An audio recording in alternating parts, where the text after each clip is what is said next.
Sejam bem-vindos a mais uma aula de Geografia. O tema da nossa aula de hoje é o comércio e os serviços ao longo da história, onde vamos ver as características do comércio e dos serviços e o desenvolvimento do comércio e dos serviços ao longo da história. Tanto o comércio quanto os serviços são fundamentais para que os produtos agrícolas e industriais cheguem às pessoas que os consomem. Tudo o que é produzido na agricultura, na pecuária e nas indústrias circula nas atividades de comércio e serviços. O comércio envolve a compra e a venda dos mais variados tipos de mercadorias, como alimentos, roupas, eletrodomésticos, produzidos pelas atividades agropecuárias e industriais ou que foram extraídos diretamente na natureza, como os minérios. Já os serviços englobam atividades relacionadas a transportes, comunicação, informática, educação, saúde, turismo, engenharia e muitas outras que usamos em nosso dia a dia. Nesse caso, em vez de pagar por uma mercadoria, as pessoas pagam pelos serviços que são prestados. Ao longo da história, os serviços tiveram diversificação e crescimento mais lento que o comércio. O crescimento e a diversificação dos serviços e do comércio acompanharam principalmente o processo de urbanização, porque é nas cidades que essas atividades estão mais concentradas. Atualmente, esses dois ramos de atividades estão estruturados de forma muito diversificada pelos países e regiões.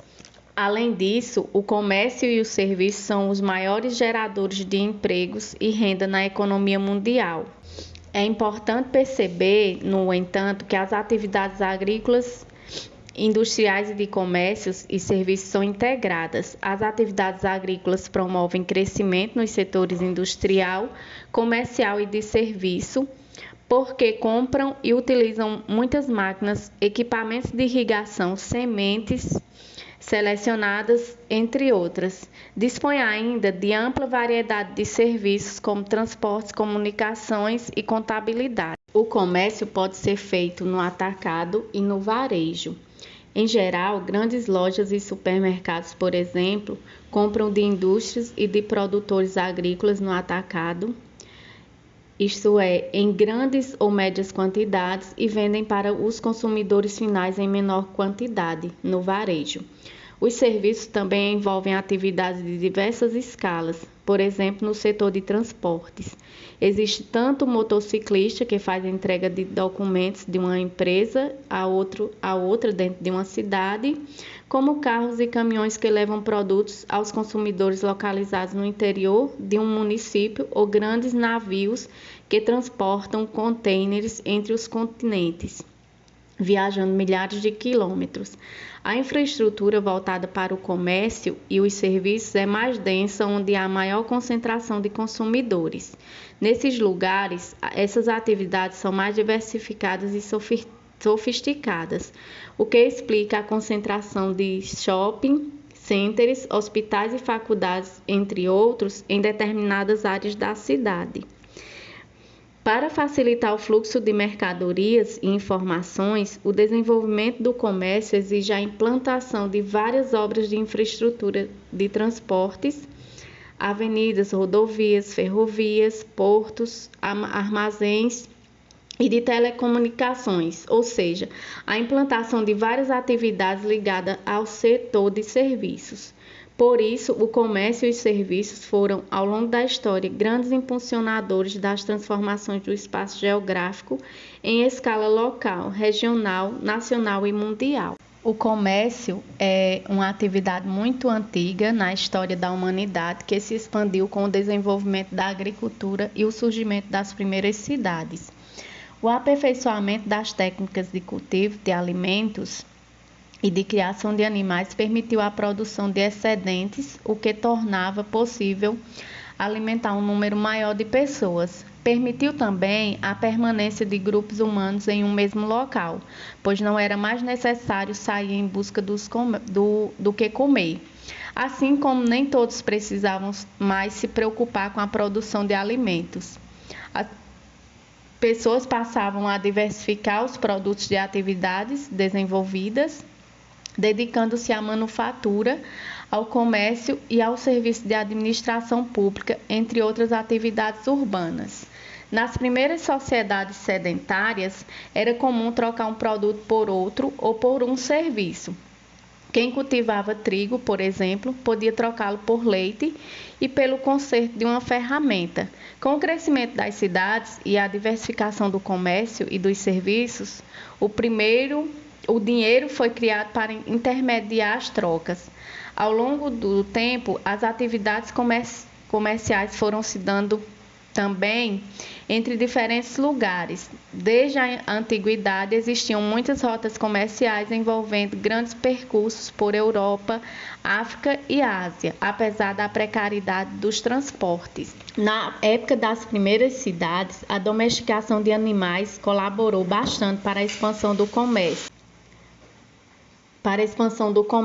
ao permitir o transporte de maior volume de mercadorias. O boi, o cavalo, o camelo e outros animais passaram a ser usados como meios de transporte, o que permitiu o surgimento das primeiras caravanas de mercadores, que se deslocavam a grandes distâncias. Nesse período histórico, a expansão do comércio promoveu paralelamente a expansão de serviços de transportes e a construção de portos com suas diversas atividades de apoio. Por volta de 2000 a.C., a navegação com barcos à vela deu grande impulso ao comércio, mas o grande avanço foi a invenção da moeda. Cerca de 650 a.C., em Lídia, região que se localiza no atual território da Turquia, nas décadas seguintes, ela espalhou-se rapidamente para o restante da Europa e da Ásia. Foi com as civilizações grega e romana que o comércio atingiu seu ápice durante a antiguidade. No final desse período, o mar Mediterrâneo, que se transformou em um emaranhado de rotas comerciais controladas por Roma, transformou-se na mais importante região comercial do mundo. Entre os séculos V e XV, o comércio perdeu importância e capacidade de expansão na Europa e se realizava predominantemente na escala local, em feiras. Nelas, os camponeses comercializavam o produto que sobrava, depois de retirados os produtos que alimentavam a família e os que tinham que ser entregues como pagamento a dono das terras onde trabalhavam. Entretanto, nesse mesmo período, desenvolviam-se na África e na Ásia importantes rotas de comércio, através de inúmeras caravanas. Na África, elas atravessavam o deserto do Saara para realizar comércio de mercadorias entre os povos do norte do continente, banhado pelo Mediterrâneo e os do sul do deserto. Cereais, ouro, marfim, sal e especiarias, como cravo, canela, pimenta e outros, eram transportados aos portos do Mediterrâneo, organizando importantes rotas comerciais. Além desses produtos, pessoas escravizadas também eram transportadas e comercializadas. A partir do século XV, as cidades europeias voltaram a ter importância como centros de poder e as rotas comerciais foram se ampliando gradativamente, envolvendo também o aumento do volume de comércio com a África e vastas extensões da Ásia. Entretanto, a grande expansão do comércio e dos serviços em escala mundial ocorreu a partir do final do século XV, quando vários países europeus, entre os quais se destacavam Portugal e Espanha, passaram a realizar diversas expedições, as chamadas grandes navegações, e criaram novas rotas de comércio que atingiram todos os continentes, o que deu origem ao período conhecido como capitalismo comercial. A expansão do comércio propiciou um grande acúmulo de riquezas em ouro e prata, as moedas da época, nas mãos dos comerciantes europeus. Finalmente, no século XX, com o grande avanço das técnicas de produção agrícola e industrial e nos transportes, o comércio e os serviços se expandiram em escala mundial, envolvendo maior quantidade e variedade de produtos, atividades e países.